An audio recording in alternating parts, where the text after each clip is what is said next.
And Ellie's going to talk to you now. So my name is Ellie Burrows. I am a senior math major. So I was in all of your seats about 3 years ago. Just a quick poll. How many of you are in logic as well? Okay, just a couple. Okay.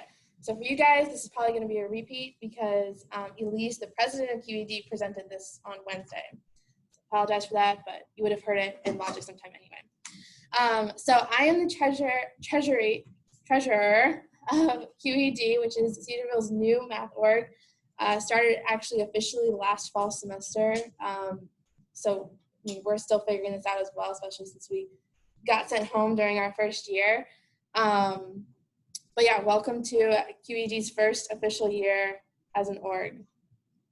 So what is QED? We are Cedarville's org for math and math education majors. So are any of you not math majors?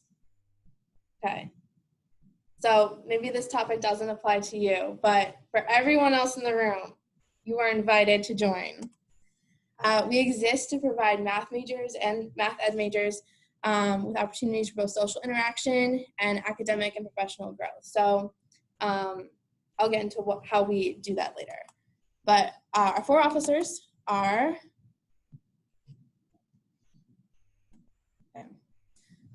me on the left, I'm the treasurer, Elise, the president, so those of you in logic, she's the one who came and talked to you, Katie, our vice president, and David, our secretary. Elise is a math ed major, and Katie and David are both math. So what do we do? We have regular dinners in the dining hall. We're still figuring out how that's going to work this semester since Chuck's is crazy and they don't want huge groups in there. But watch your email. This semester we have 2 new math profs, and so we're going to have a get to know them time Tuesday, September 1st, downstairs in ENS 245, one of the big lecture halls. Plenty of room for social distancing. In the past, we've done a game night, we've had a cookout at Dr. Hammett's house, and we planned a trivia night, which was supposed to happen Pi Day, which, if you don't know, happened right after we all got sent home. So these are some things that we have done, we would hope to do again in the future, but maybe not this semester. But we're trying to figure out what events we can do this fall. Why would you want to join? I mean, other than those fun things to do, we are doing t-shirts this year, which if this design is unfamiliar to you, I'm sure Dr. Hammett's going to talk about it at some point. Yes. For most people who have taken beautiful math in the past, this is a familiar image. It's just a special set in math called the Cantor set, which, are you going to talk about that here? Yeah. Okay, you'll figure that out. Stay tuned in beautiful math to find what this means. It costs about $10 for the year, so this is our first year doing dues. Last year we just asked people to pay for the t-shirt, and so even though we aren't sure what this looks like, paying the $10 now can help continue QED past this year. You will get to give input on future events. Since we are a new org, we still want to know what students want to do. And I mean, we are always looking for new ideas. Involvement can go on your resume as an academic org, and math people. There aren't a lot of math opportunities on campus here because it's a lot of engineering opportunities, but not necessarily math. And so this is one of those things that can be put on your resume. Next year, since I'm graduating, Katie and David are both graduating early as well, we will need new officers. And, sophomores, juniors are going to be prime candidates for that. Or upcoming sophomores, upcoming juniors will be prime candidates for that. So could that be one of you? So how can you join? There are 3 options. And for those of you online, maybe those aren't all optimal, but this Friday, tonight at 6 to 8 p.m., we will, from 6 to 8 p.m., sorry, I can't talk, we will be at the Involvement Fair. Specific location to be decided. SJ has not been super clear with us, but we will have a table. All 4 of us will be there at some point wearing our t-shirts. If you see anyone else wearing a t-shirt like this, just ask them and they might know.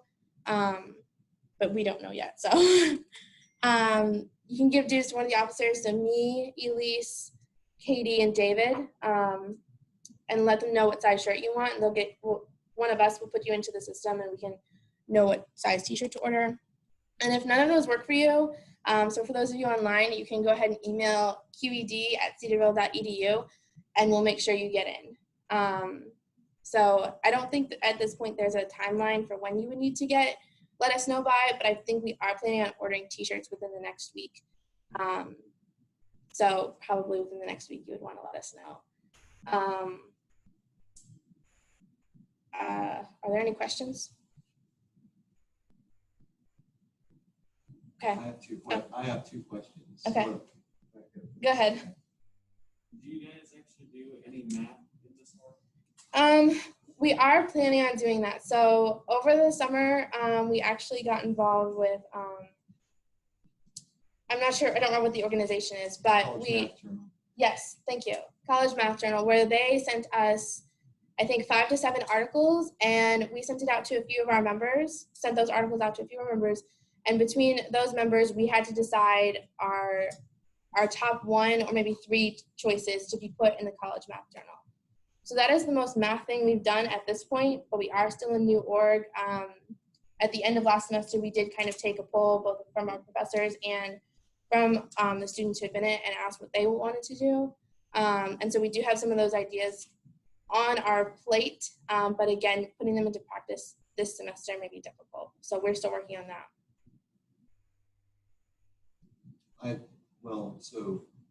One of my questions had to do with that. Okay. Just some of the mathematics that's going on. But what does QED mean? So QED, for those of you in Dr. Roper's logic class, you might think it means quite easily done.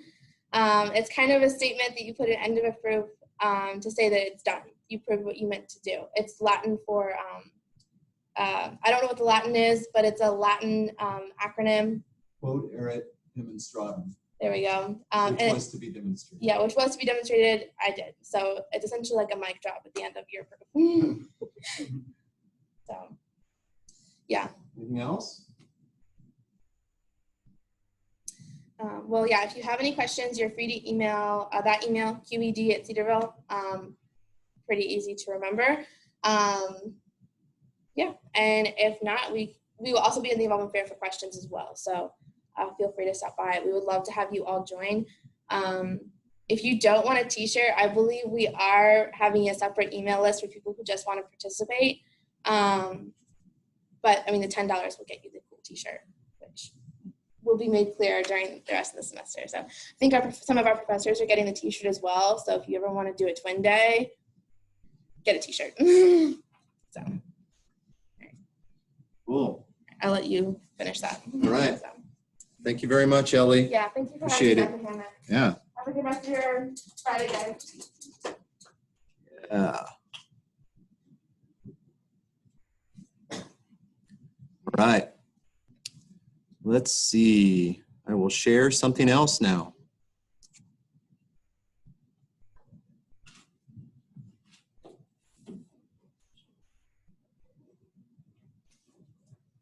All right. Any questions? I put sort of the text box up and Canvas. I'm just letting you use your own discretion. I think there's like a word count feature in the text box, so it should be able to tell you about where you are. 500 words is not really that many. Especially, I've given you a few questions to think through. I don't know if you saw in the assignment, but I gave you a fairly robust set of guidelines, the sorts of things that I'm going to be looking for. And this isn't, one thing that tends to happen in mathematics is people will come in and think, oh man, now I can just set all of my, grammar and English skills aside. But one reason we call this beautiful math is we want to do math in a beautiful way. And that means that we still use those requisite skills to do mathematics in a way that is beautiful and pleasing. And that means good writing. So I do want to help you kind of learn how to think about writing mathematics well. And And so these reflective papers are supposed to be, to that end. Okay. Not looking for anything like super deep or, intense. I don't even expect you to like, the questions have nothing to do with you, re-articulating Hippocrates' argument or any future argument, but I just want your thoughts in the realm of those 4 main questions that I've listed there. Okay. A lot of times when I do the presentations or when you do, I want you to kind of filter it through a Christian worldview. I did that a little bit last time when I started talking about sort of the Greeks' obsession with kind of the intellectual spiritual realm and the discounting of all things physical. And again, these days it's kind of been flipped around, right? But both of those are just opposite errors that are unbiblical. Just something like that it's just helpful to think through in your mind as you read through this stuff. Okay. Any questions about that? All right. So the schedule that I put together, I mean, it's certainly always going to be in flux. And as I've kind of thought through things, I would rather do propositional logic first because it will help us more specifically talk about sets and functions better, okay? So, I mean, there are 3 things that I really want to cover in the first couple weeks. Functions, propositional logic, sets. The book kind of talks about them in a different order that I'm going to do. I'm just telling you that up front, right? I'm going to do propositional logic first. Okay, a lot of this might feel fairly familiar to some of you. Some of you have probably done things like truth tables in the past, for instance. Okay, if not, who cares? You'll see it again, right? But we're going to kind of push the envelope a little bit, try to talk about what it means to give a valid argument, okay? And even using philosophical terms correctly as it pertains to kind of argumentative fallacies, okay? I don't know, you've probably heard things like begging the question. Have you ever heard of that before? We use that phrase incorrectly a lot of times in popular culture, but begging the question is a type of philosophical or it's an argumentative fallacy, in fact, okay? And we'll talk about some of those. And we'll even learn, I'm going to teach you, at least, the book doesn't spend much time on this, I'm going to teach you certain terms that describe kinds of arguments that one makes, okay? And a lot of them will involve Latin.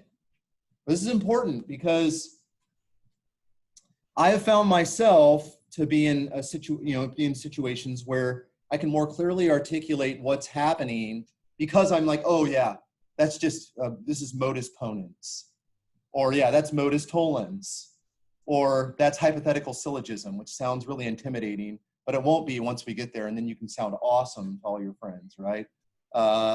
So these are I'm going to give you terminology and kind of a language to articulate what sorts of arguments one makes that are valid, but also kind of a toolkit to describe invalid arguments as well. Okay, so this is just going to be an important part of us learning how to do mathematics well.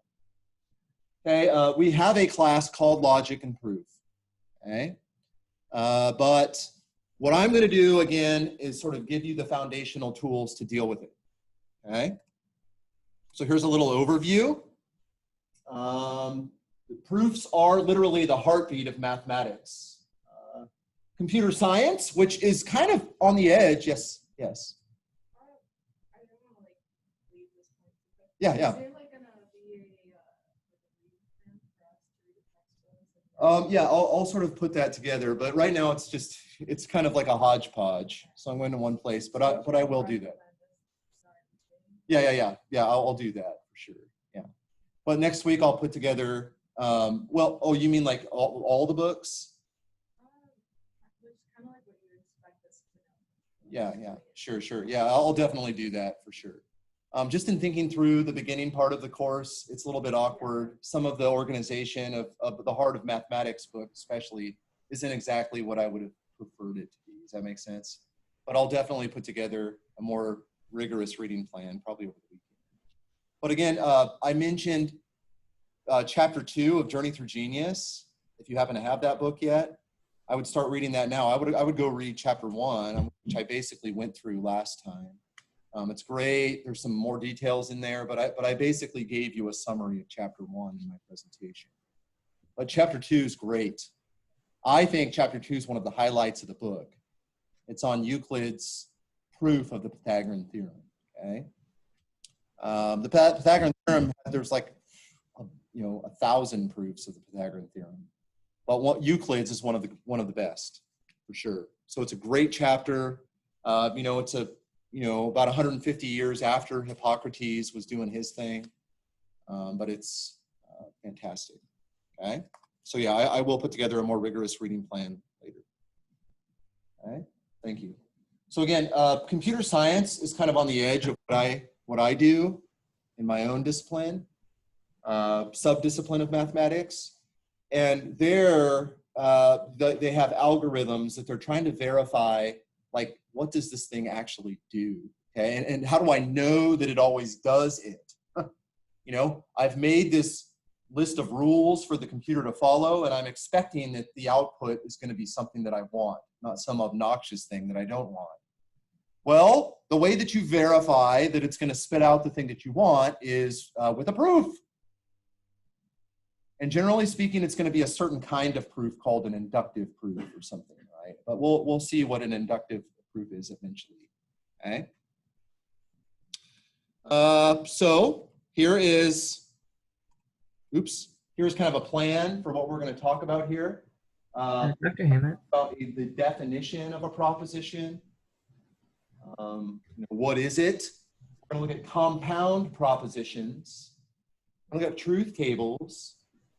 We're going to talk about precedence of logical operators. You guys know about order of operations as it pertains to plus, times, all that stuff, right? Parentheses, exponentiation. Turns out there's an order of operations as it pertains to logic as well, okay? There are certain logical connectives that actually have precedence over others.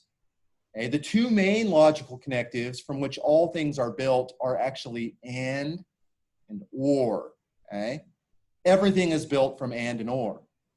But there are other logical operations that are built from those things, and you give precedence to some of those.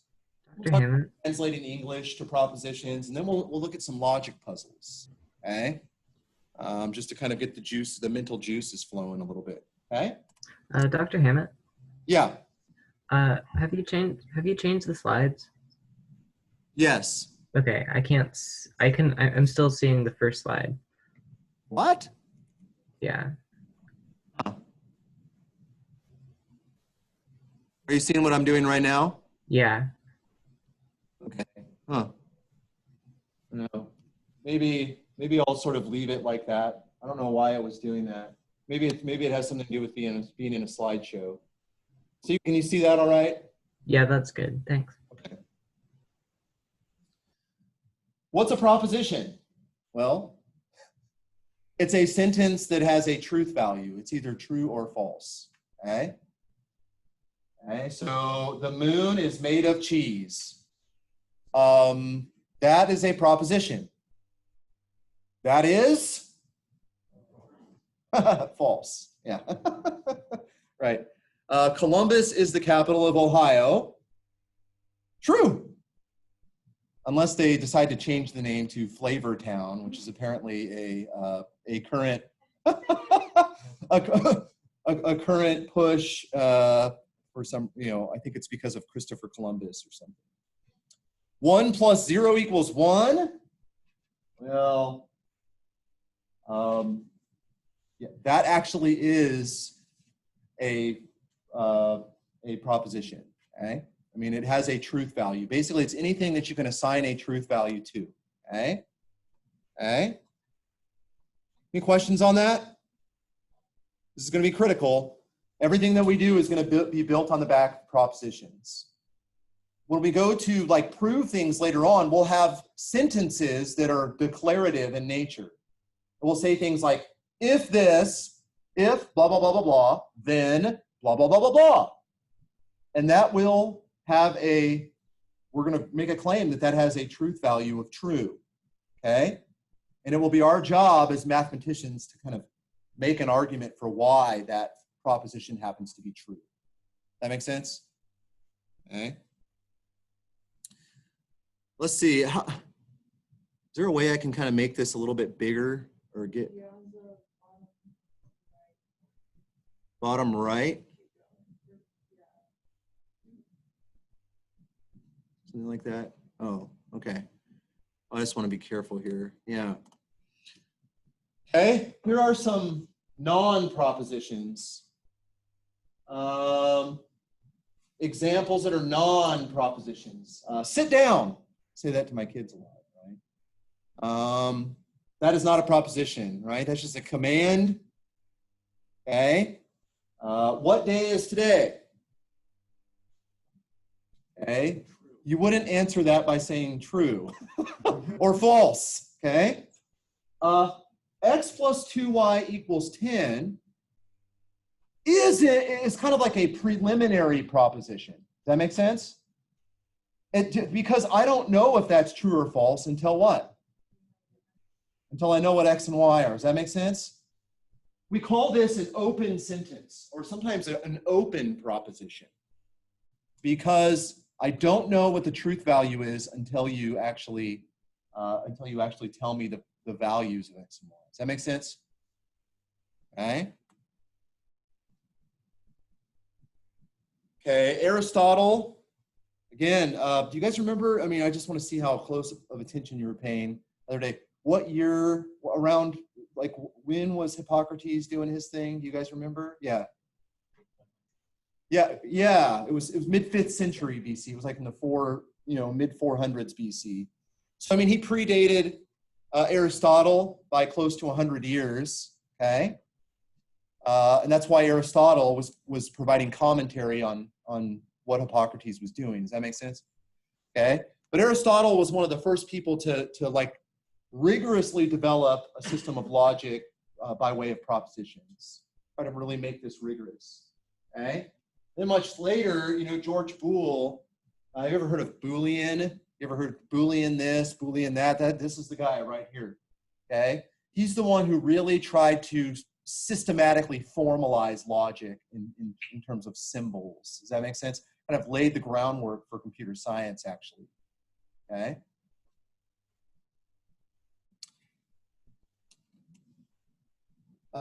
What is a compound proposition? Well, it's a combination of propositions. All right. You basically are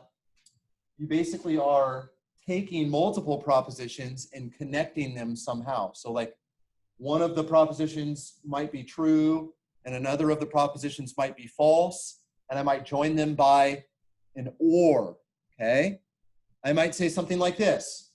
For lunch today, I am going to Chick-fil-A, or I am going to Chuck's, okay? I'm going to Chick-fil-A today. I'm going to Chuck's today for lunch. Those are both propositions that eventually will be either true or false. Does that make sense? At the beginning, they're sort of like they're sort of like open sentences, but eventually they're like preliminary propositions. But I can kind of join those with an yeah. So with the compound proposition, is it always going to be one side of it's going to be true and the other side is going to be false, or should it be like a sentence where both of them are going to be true? Well, yeah. So a compound proposition, you might have. So that means you'll have little propositions inside of it that they could take on either value, true or false. That makes sense? But the whole compound proposition will have one truth value.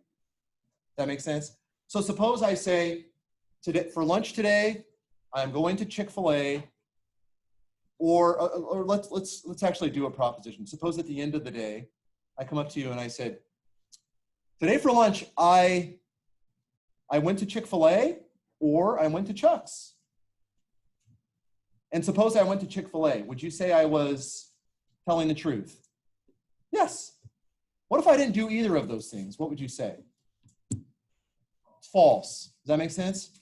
So just even as human beings, I mean, we don't even have to receive any instruction about all of this. We already kind of have a common sense understanding of what's happening, even with compound propositions. We know when it is that we're being lied to. Does that make sense? A lie is basically a proposition that is espoused that you know happens to be false. You kind of take all of the little propositions that are inside of it, you know, in the compound proposition, and you figure out, oh man, that's a falsehood, yeah? So we just intrinsically know how to do this as human beings, which is sort of amazing. Okay, any questions on that? Hey, can I ask you to close that door? Sorry. I always get nervous that people are listening to me out there or something. Okay. You know what? Hang on a second. I'm gonna. I want to solve. In the back of my, like in this part of my brain right here, I'm trying to solve this whole, PowerPoint thing right now, and I need to get that out of the back of my mind. What if I go? Can you guys tell me, you guys that are online? I'm gonna try something real quick. Okay. So I'm going to go share, and then I'm going to go share everything. Okay. And then I'm going to go here.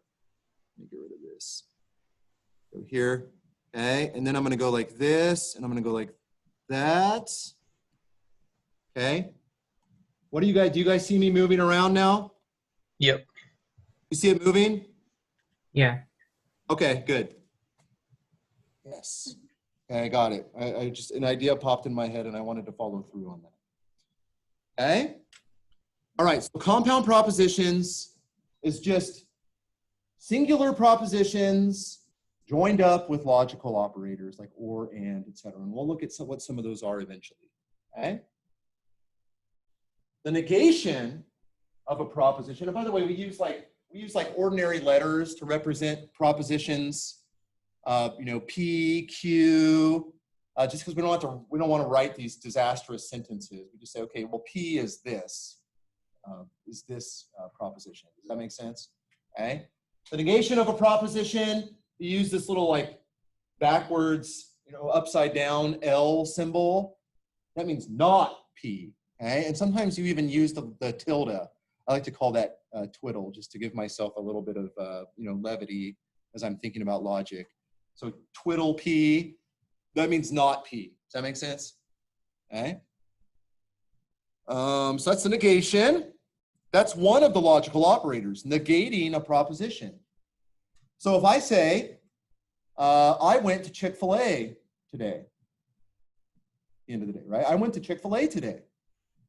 What would the negation of that be? I'm not trying to insult your intelligence. The negation of that would be, I did not go to Chick-fil-A today, right? That's also a proposition that we could evaluate the truth value of. Okay. Conjunction of propositions and. Okay. Suppose I have two propositions P and Q, and I could consider them as individual propositions, but then I join them up with an and. Okay. Incidentally, there's a little, upside down V, call that a wedge, that represents the and symbol. Sometimes you'll see people even use an ampersand, okay? But the more typical logical symbol is that wedge right there, P and Q. Okay, it means P and Q. Now, let's just think, let's use our common sense here for a minute. All right? So if I said, I am eating, or today for lunch, I ate salad and a peanut butter and jelly sandwich. Technically, I could split that up into two propositions, right? One is, today I ate a salad for lunch. And also today, I ate a peanut butter and jelly sandwich, yes? You think of that as two propositions. Now, in order for you to consider me to be truthful, what would you think would have to be true about both of those things?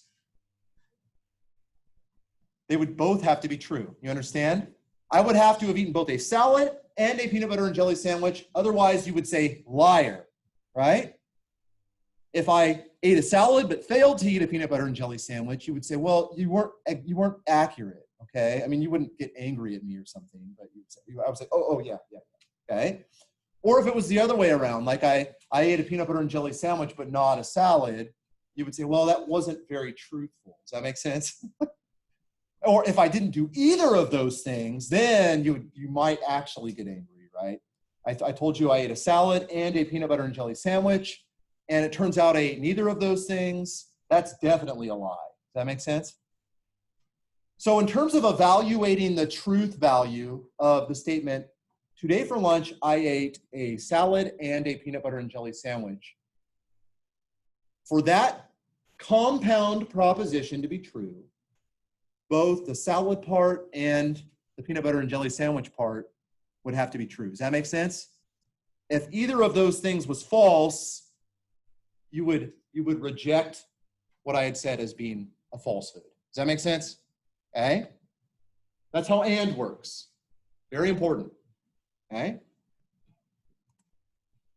Disjunction is the or logical connective.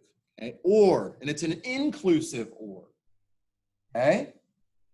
So let's use the salad and peanut butter and jelly sandwich example again. Okay? So if I said, today for lunch, I ate a salad or a peanut butter and jelly sandwich. How would you evaluate that with your logical common sense? What's that? If I just had one of those items, yes? What if I had both of them? It depends. I mean, that's why I say inclusive. Inclusive or allows for the possibility that both are true. Does that make sense? So I might say, today for lunch, I had a peanut butter and jelly sandwich or a salad. Now, the way that we happen to use English, you might actually reject it if I happen to have both. Does that make sense? But in general, the inclusive or would allow for both to be true and still consider the statement to be true. Does that make sense? So I'll take your question in a second, but the only way you would consider that to be a false statement is if what? If I didn't have either of them. But if one was true and one was false, you would still say, all right, you're a truthful guy. And if both were true, you would say, okay, well, yeah, I guess that's technically still true. There's another type of or called an exclusive or, which kind of jibes with common English language more completely. Where it's like if you did both, then I don't really consider that to be a true statement anymore. Does that make sense? So there's two types of ors. The exclusive or, they even have a way to code that in computer science, actually. Okay? There's an inclusive and an exclusive or. This is the inclusive variety, and it's a V. You see that? So it's or like this. So and looks like an A sort of with no slash going across, and the or goes the other way. Okay? All right, sir, you had a question? Oh, okay, cool. Hey, all right. Okay? And this is the exclusive or. So instead of, you guys know what the difference is, right? Exclusive or means one is true or the other, but not both. And it would be false, right? So if both were true, you would consider the statement to be false, yes? If neither were true, you would consider the statement to be false. But if one is true and one is false, then the statement is true. Does that make sense? That's that kind of jibes more with the English language. I'm going to pause there for a second. Any questions? Yeah. Definition 3 is basically Yes, that's a good way to think about it. At least one of them. Yes. Yes. And that's called Inclusive or. inclusive. And the reason it's called inclusive is because you allow for the possibility of both being true. Does that make sense? Yeah. exclusive means you have one, you better not have the other. Yeah? Okay. That's the only way it's true. If they're both true or both false, liar, right? You kind of kick that out. Okay?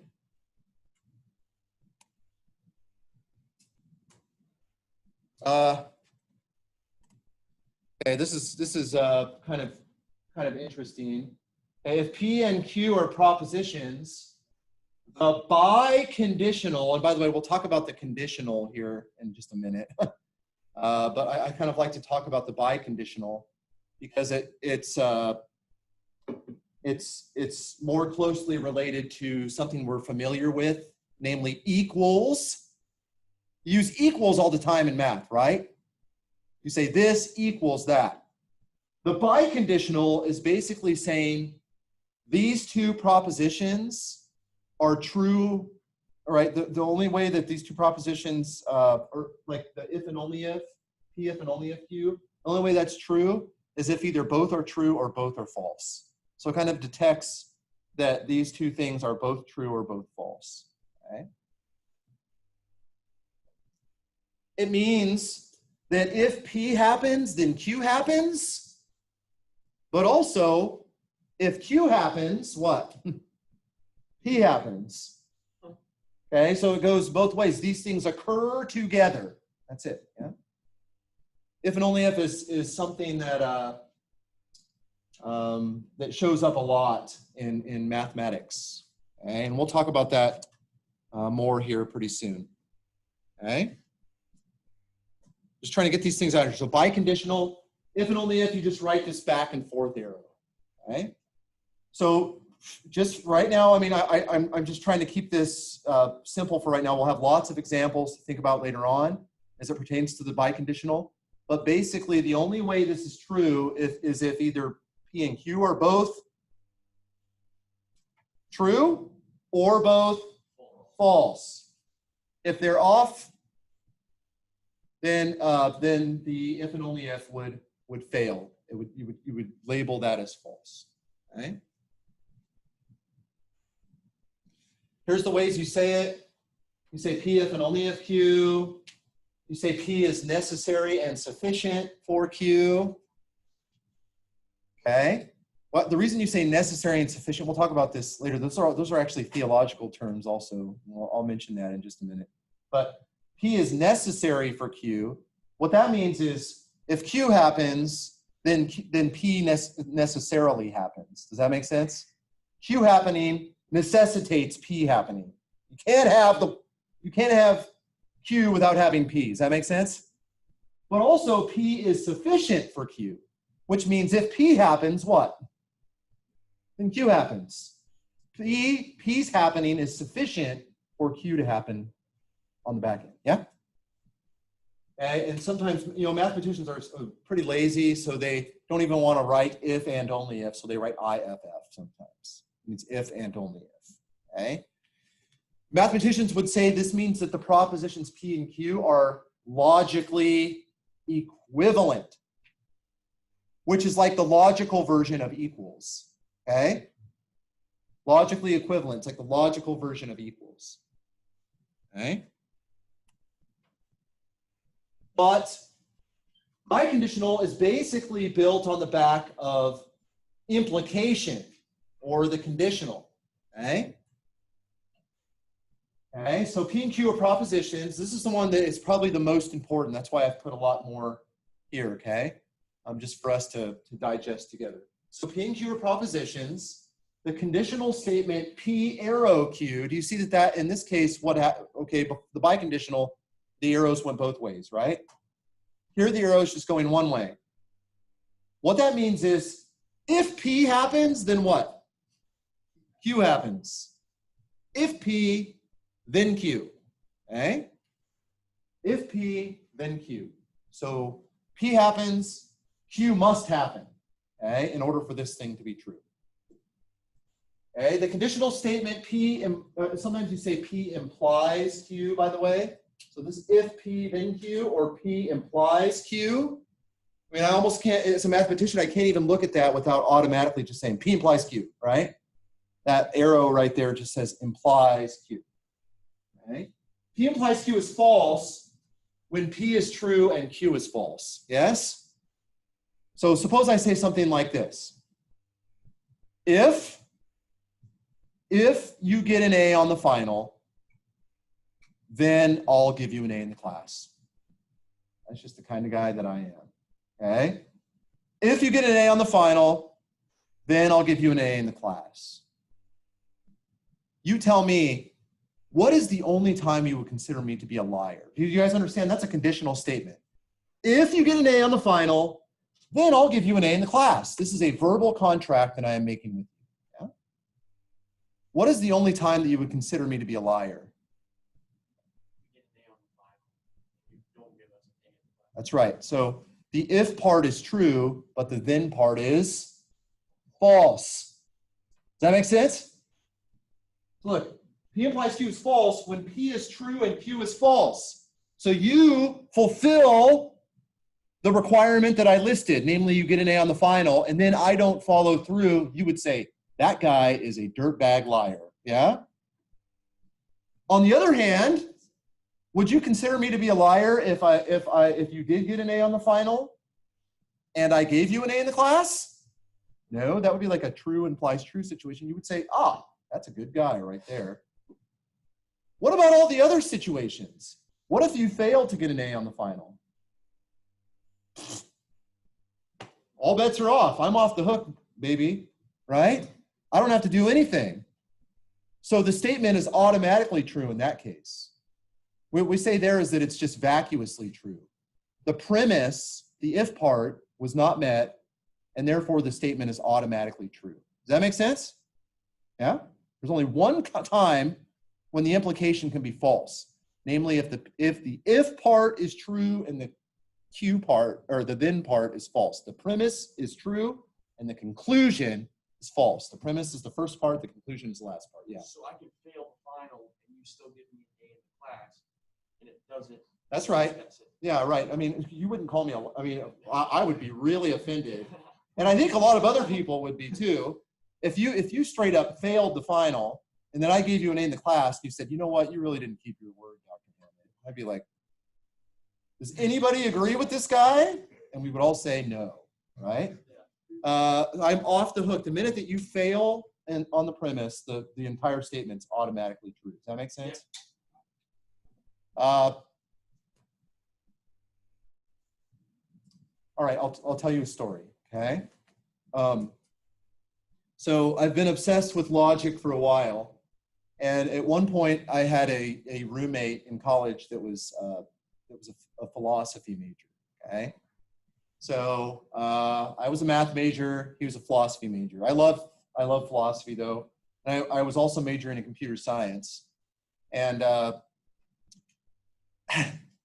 we had some people that were kind of coming to our room that they were really burning through our time. We had a lot going on. I mean, I don't know what their major was, but a math major and a philosophy major, we were way busier than they were. I don't know what I think they might have been like communication major or something. I'm not sure, okay?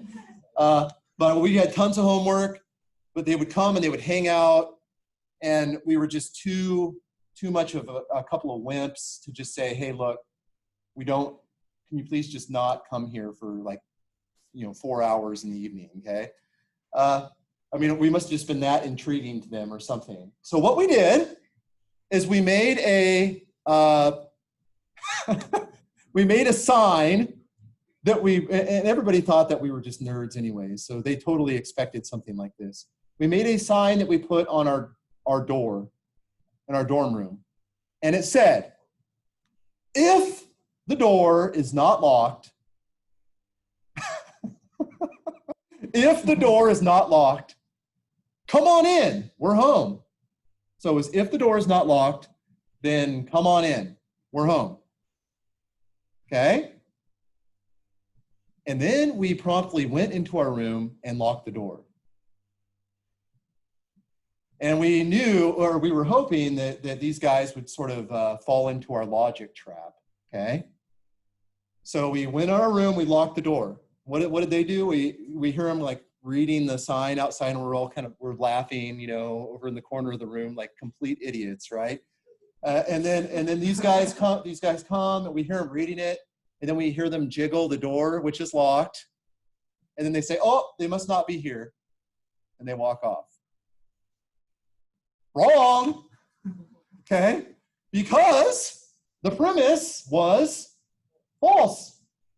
So the sign was true, right?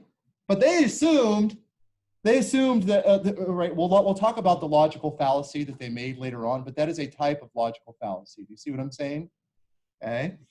So the logical fallacy is, they assume that if the opposite of the premise was true, then the opposite of the conclusion also had to hold. Does that make sense? We'll see lots of examples where clearly that's not the case. So for instance, in the A on the final, A in the class situation, that would be like assuming, I say, if you get an A on the final, then I'll give you an A in the class. That would be like you assuming that I made a second promise, which is what? Yeah, if you don't get an A on the final, then I won't give you an A in the class. I never said that. Does that make sense? Okay. I never said on that sign that if the door was locked that we weren't home. Does that make sense? We still were home, but it worked, and it's a good story now. Okay, so let's make a little truth table actually. Okay, I'm going to kind of escape out of this. Here.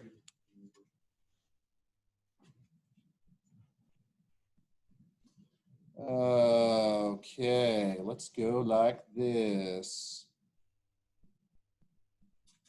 Okay, I'm going to make some truth tables for us to consider together.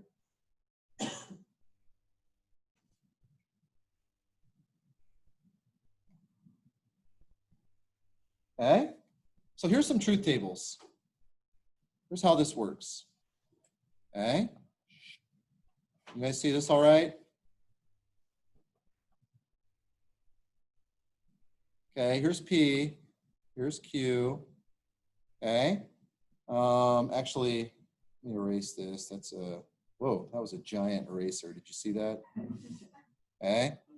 So what you do is you kind of consider, when you make these truth tables, you consider all possible combinations of what these, what these propositions could be. Okay, so for instance, P could be true and Q could be true. Yeah, P could be true and Q could be false. P could be false and Q could be true, and P could be false, and Q could be false. You guys see, I mean, there's going to be 4 possibilities depending on like the truth values of P and Q, yes? What I like to do is kind of, go true, what I did is the first one, true, false, false, and then I just alternate trues and falses down there to get all possibilities. So just to kind of rehash, what about P or Q? Okay, P or Q. So true or true. Is that a true statement? Yes, at least in the inclusive sense. True or false? False or true? Yeah. And false or false, well, that's false. What about P and Q?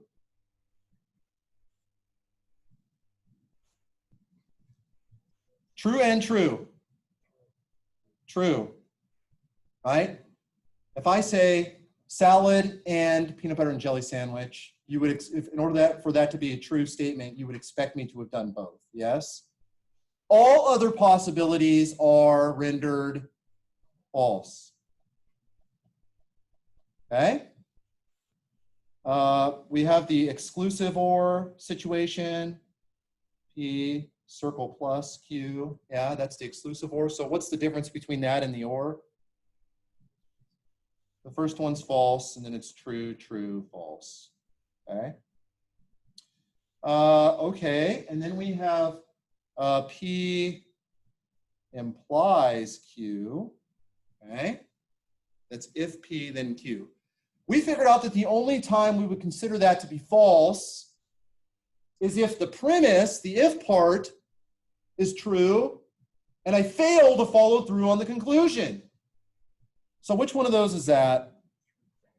Second one. So true implies false is the only time we consider that to be false. Every other one, like these ones down here where P is false, I'm off the hook. You understand what I'm saying? I'm totally off the hook. So both of those happen to be true. Does that make sense? Okay. Now, I want to go back to the biconditional. Okay. So let's go to the next one here. Okay, so let's do the biconditional. Oh man, are you serious? I'm gonna have to stink and write these things down. Well, I'll go like this. So P, so true, true, false, false, true, false, true, false. Okay, the biconditional, P if and only if Q. There's a different way to write that. And by the way, in logic, you don't write equals, you write this little triple equals sign. When you're gonna express this in a way that you're saying, well, this is equivalent to that, okay? What P if and only if Q is really just like P implies Q and what? Q implies P. Does that make sense? Okay, this is P implies Q. And you can kind of put parentheses around this, and Q implies P. Okay? All right, interesting, interesting. So let's go through this. And this is a good sort of mental exercise together here, okay? So we don't have the P implies Q table, we don't have the Q implies P table, but we can do this, right? So what if P and Q are both true? Is P implies Q true? Is Q implies P true? Therefore, is the and true? Yes. Okay? All right. If P is true and Q is false, is true implies false true? No. Therefore, the and is false. It's already false. Okay? Okay, what about false implies, okay, here's this is interesting. False implies true for P implies Q. That's true. But what about Q implies P? True implies false. That's false, therefore this whole thing is false. Lastly, if both P and Q are false, both of the conditionals, if P then Q and if Q then P, both of those are true. Yeah? Okay, so it's true. And by the way, we have to quit at this point, but that, my friends, is kind of an introduction to symbolic logic. And I will see you on Monday. Go, make sure to go write that paper.